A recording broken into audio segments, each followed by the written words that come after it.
Hi hello, ഇതെന്താ item എന്നറിയാവോ?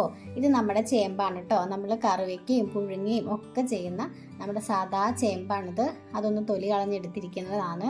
ഇന്ന് നമ്മളിത് പുഴുങ്ങാനോ കറി വെക്കാനോ ഒന്നുമല്ല പോണത്, അരിഞ്ഞങ്ങോട്ട് പൊരിക്കാൻ പോവാണ് കേട്ടോ. അമ്മ ദേ ചെറുതായി നമ്മൾ കപ്പയൊക്കെ വറക്കാനായിട്ട് അരിയില്ലേ, അതേപോലെ അരിഞ്ഞെടുക്കുന്നുണ്ട്. ഇതാ ഈ ഒരു സൈസാണ് കേട്ടോ, കാണിച്ചു തരാം. ഇത് കണ്ടോ, അതാ ഇതേപോലെ കനം കുറഞ്ഞ് ഒന്ന് അരിഞ്ഞെടുത്താൽ മതി.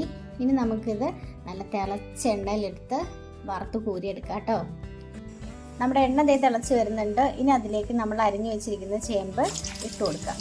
എന്തായാലും നമ്മുടെ മക്കളൊക്കെ സ്കൂൾ അടച്ച് വീട്ടിലിരിക്കുകയല്ലേ, ഈ കടയിൽ നിന്ന് മേടിക്കണ ലേസും ബിങ്കോയും ഒക്കെ കൊടുക്കുന്നതിനെക്കാട്ടും അവരുടെ ഹെൽത്തിനൊക്കെ നല്ലത് ഇങ്ങനെ എന്തെങ്കിലും വീട്ടിൽ ചെയ്ത് കൊടുക്കണതാണ്.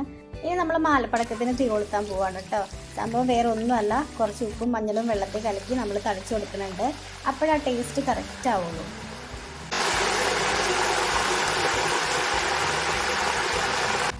തീർച്ചയായിട്ടും ഇതെല്ലാവരും വീട്ടിലൊന്ന് ചെയ്ത് നോക്കണം. എല്ലാവർക്കും ഇഷ്ടമാവും, വലിയവർക്കും കുട്ടികൾക്കും ഒക്കെ ഭയങ്കരമായിട്ട് ഇഷ്ടമാവും. ചേമ്പിന് തന്നെ പ്രത്യേക ഒരു രുചിയാണ്. അതിങ്ങനെ വറുത്തും കൂടെ കൂരുമ്പോൾ ഭയങ്കര ടേസ്റ്റാണിത്.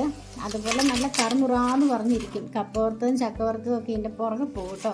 നമ്മുടെ പൊട്ടറ്റോ ചിപ്സ് ഇല്ലേ, അതിനെക്കാട്ടും ടേസ്റ്റാണ് ഇതിന്. അപ്പോൾ എല്ലാവരും ഒന്ന് ട്രൈ ചെയ്ത് നോക്കണേ. വീഡിയോ ഇഷ്ടമായിട്ടുണ്ടെങ്കിൽ അത് കമൻറ്റിലൂടെ പറയുകയും വേണം. ഇതാരെങ്കിലും വീട്ടിൽ ഉണ്ടാക്കി നോക്കിയിട്ടുണ്ടെങ്കിൽ അതും കൂടി ഒന്ന് കമൻറ്റ് ചെയ്യണം കേട്ടോ. ഞാനുണ്ട് അടിപൊളി. വീഡിയോ ഇഷ്ടമായ ചാനൽ സബ്സ്ക്രൈബ് ചെയ്യാൻ മറക്കരുത് കേട്ടോ. മറ്റൊരു വീഡിയോ ആയിട്ട് കാണുന്നവരെ ബൈ.